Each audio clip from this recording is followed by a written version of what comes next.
Crushers are weird.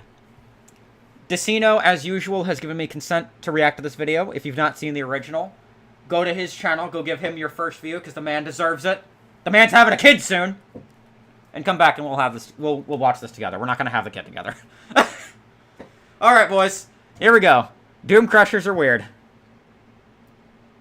I actually look forward to hearing about this. Oh, the kid has been had! Oh, very good.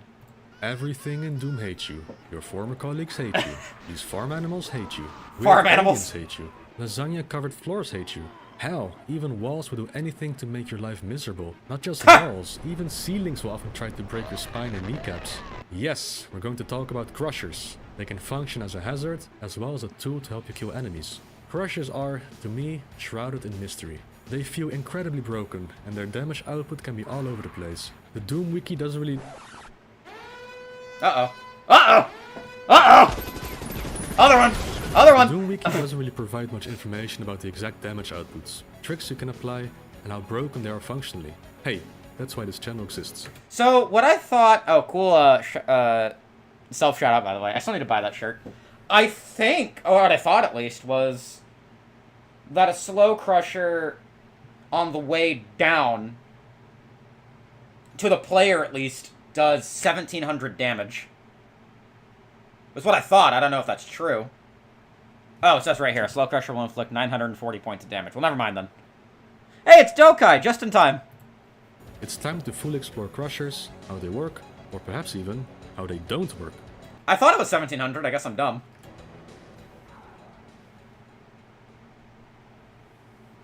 So what exactly is a Crusher in Doom? It's a sector that oscillates up and down, and anything caught underneath will take damage. Pretty self-explanatory, right? Doom has 3 different Crushers you can utilize as a map maker. You've got Fast Crushers. These move at 2 map units per game tick. There are 70 units a second. They move down until they've reached the bottom limit, which is 8 units above the floor. When moving down, they will do 10 damage to entities every 4 game ticks.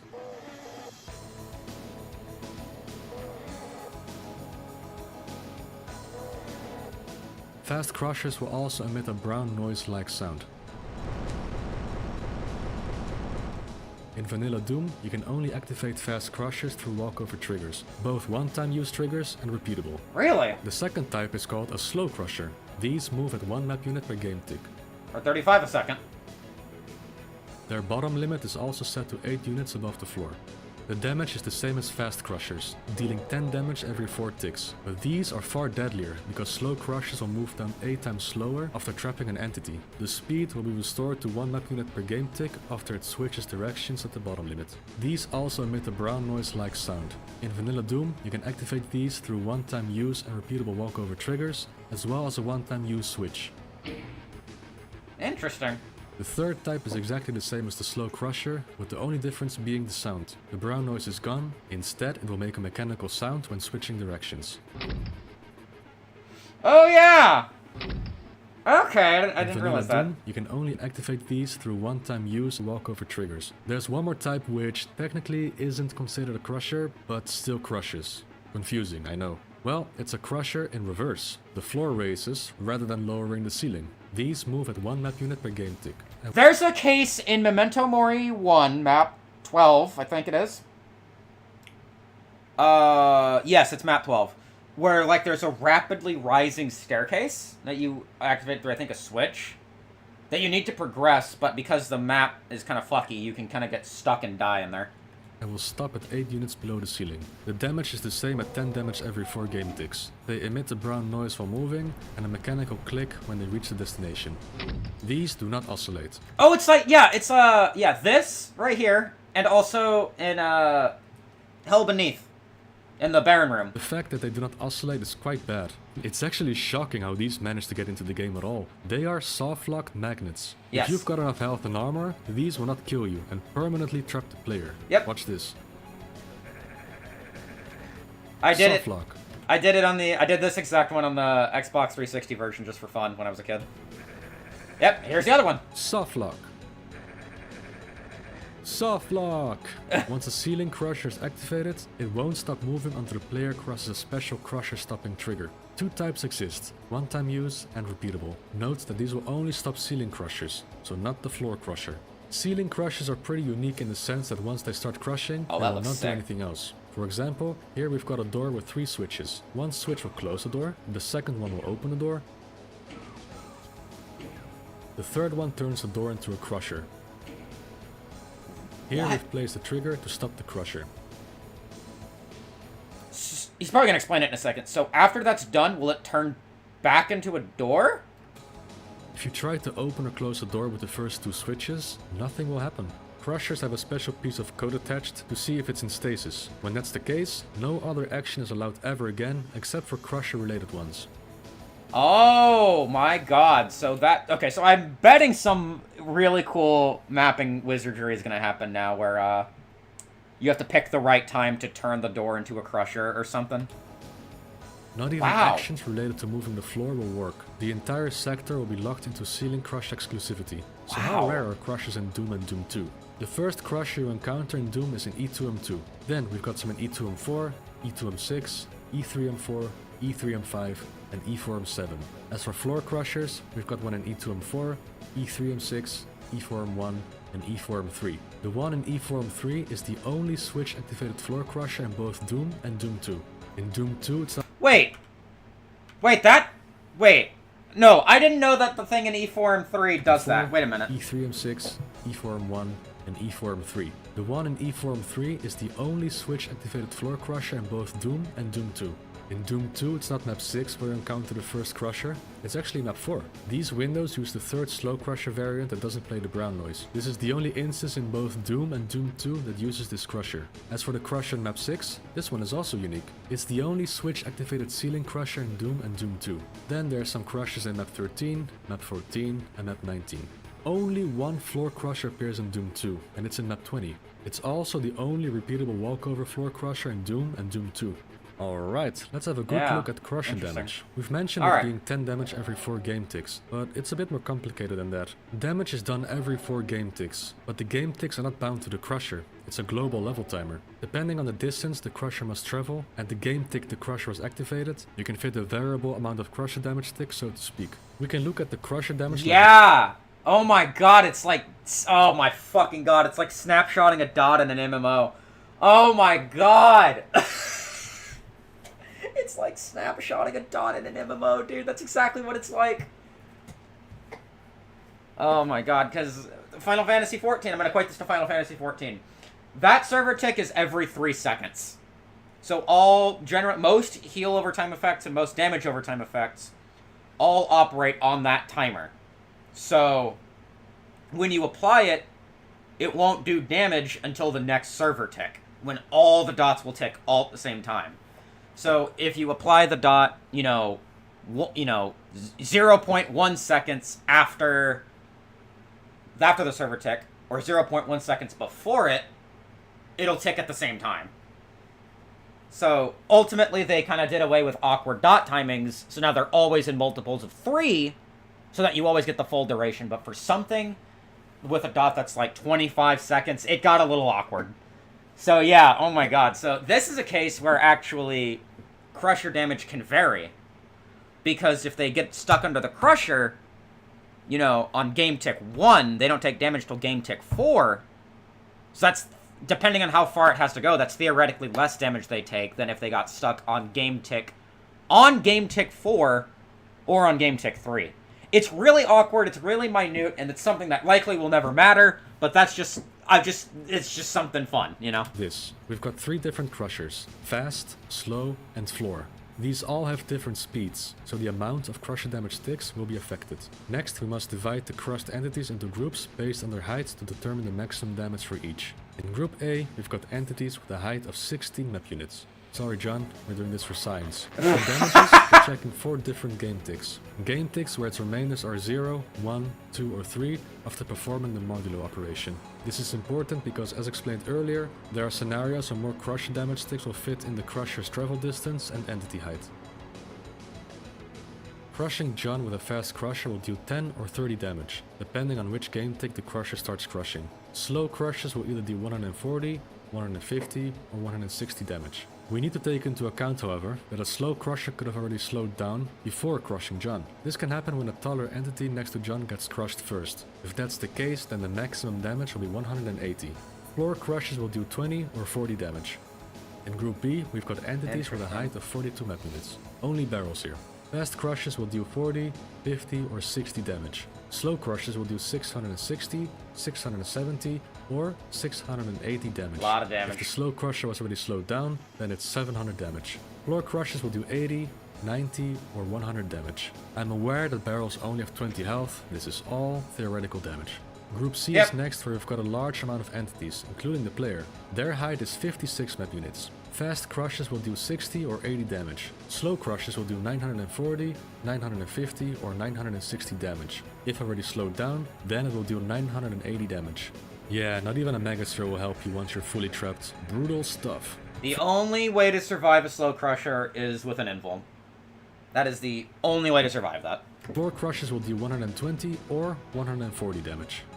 Group D has entities with a height of 64 map units. Fast crushes will do 70 or 90 damage. Slow crushes will do 1100, 1000... Actually, I'm somewhat wrong.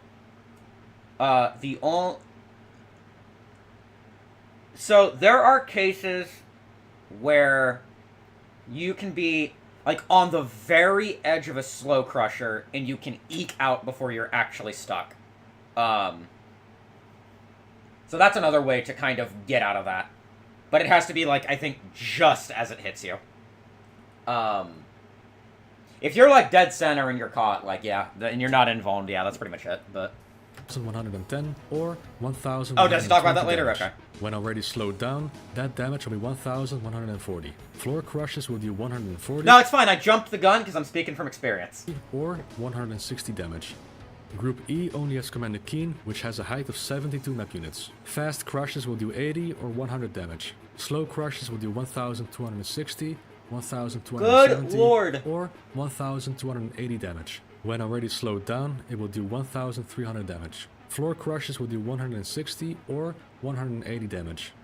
Group F has the Spider Mastermind with a height of 100 map units. Heh, Group F. Lol. Fast crushes will do 110, 120 or 130 damage. In tier F once again, Spider Mastermind. I keep pausing a lot, I'm sorry. Crushes will do 1820, 1830 or 1840 damage. When already slowed down, it will do 1860 damage. Floor crushes will do 230 or 250 damage. And last but not least, Group G has the Cyber Demon with a height of which probably has no slow plus because he's Fast the tallest. crushes will do 130 or 140 damage. Slow crushes will do 2020, 2030 or 2040 damage. When already slowed down, the damage will be 2060. Or that can be. Floor Alright. crushes will do 250, 260 or 270 damage. Oh, I want to point something out actually. Also, again, I keep pausing. I'm sorry. There is a WOD called Cyber Dreams. I've played it on the channel before. That's a cyber demon, like puzzles almost. And all of this damage only accounts for one crusher. I think if you are under multiple crushers, the damage multiplies per crusher. So I think there's cases where like where Cyber Dreams uses like 4 slow crushers all at the same time to like quickly kill a cyber demon. Jump the gun again? That's totally fine. I like predicting that stuff. So, crushers do damage. What else can they do? Let's have a...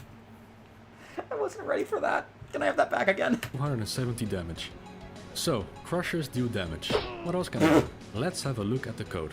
First, it checks if the entity underneath the crusher fits within the floor and ceiling heights. If there's no space, continue. When a flying enemy gets caught under a crusher, then it will get pushed down until it hits the floor. Things attached to ceilings are a bit strange. These too will get pushed down, but will not ascend again once they've hit the floor. If the entity is a corpse, then turn it into a pile of flattened chips. Also, remove the collision and set its height and radius to 0. Keep in mind, when an entity dies, their height gets quartered, so the height of the entity will change on the fly if a crusher kills it. This piece of code causes a couple of issues. First of all, if the entity is turned into gyps, then any consequent events bound to the entity cease to exist. For example, an explosive barrel deals blast damage on its 4th explosion frame. But if the crusher turns the barrel into gyps before it reaches the 4th frame, then it never gets to explode. This is also why if you die to a crusher at a specific time, you won't have like Doomguy won't do like the death scream. It can also happen to monsters whose deaths trigger something in the map, like the Mancubi and Arachnotrons in Oh Doom no! 7. Useful tip, always use slow crushes if you intentionally want to crush barrels or monsters for scripted events. The slowdown makes sure the death animation completes before the corpse is turned into a pile of gyps. For Mancubi, Arachnos and boss monsters, you may want to stack crusher damage to make sure they die quickly and not when the crusher is within corpse flattening height. We'll talk about damage stacking later. Second, the entity's collision is removed, and their bounding box essentially turns into a point when crushed. Archviles, however, can still resurrect these corpses and restore the enemy's sprite. Their collision, height and radius are not, however, turning them into ghosts that can phase through walls. The only way to kill these ghosts is through blast damage, melee attacks from monsters, or by shooting projectiles at their origin when its Z value matches that of your weapons, which is 32 map units. Fun fact, in Doom version 1.2 and below, the collision was not removed, leaving behind crushed corpses you couldn't walk over. Whoops. The corpse flattening can also affect the player. By building up enough speed while getting crushed, your gypped corpse may get flung out. Your corpse has the same capabilities as ghost monsters, allowing you to briefly phase through walls as long as your corpse has momentum. Wait, that's hilarious. That's a rare case, but I wonder if there's any speedrun strats that could be used with that. That's fucking sick, dude! Have the same capabilities as ghost monsters, allowing you to briefly phase through walls as long as your corpse has momentum. Speaking of escaping crushers, you can also do it whilst alive. All you need to do is build up enough speed so that your newly calculated position does not make contact with the crusher. There you go. This is fairly consistent when the edge of a crusher traps you, because you don't need that much distance. If you get crushed underneath the center of a big crusher, that's not gonna happen.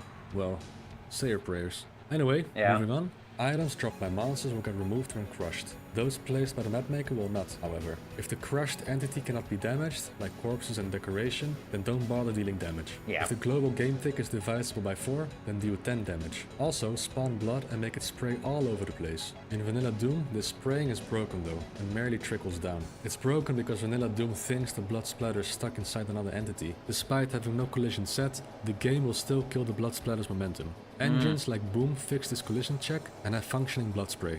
Whee! Alright boys and girls, time for some crusher mapping tricks. Did you know you can stack crusher damage? It's really easy. Just slice the crushing sector into multiple sectors. That way each sector will deal separate crusher damage and accumulate to massive numbers. You can also increase the sector damage without slicing it up. It's an extremely gross hack related to how the game goes through the list of sectors. What you can do is create out-of-bounds dummy sectors that are crushers. Each sector has a unique sector ID and associated lines pointing to the sector. Now create the crusher you want to use that deals massive damage. Then what you do is point the lines to the sector IDs of the dummy sectors. The engine now thinks a disconnected line is part of the sector. So when it goes through the list of crushers, it sees the line here as part of the block map grid that checks for crushing. This is done for each dummy sector you've added, so the damage will accumulate. If you create like 400 dummy sectors, then you've got a crusher that insta-kills a Cyberdemon. Super cool.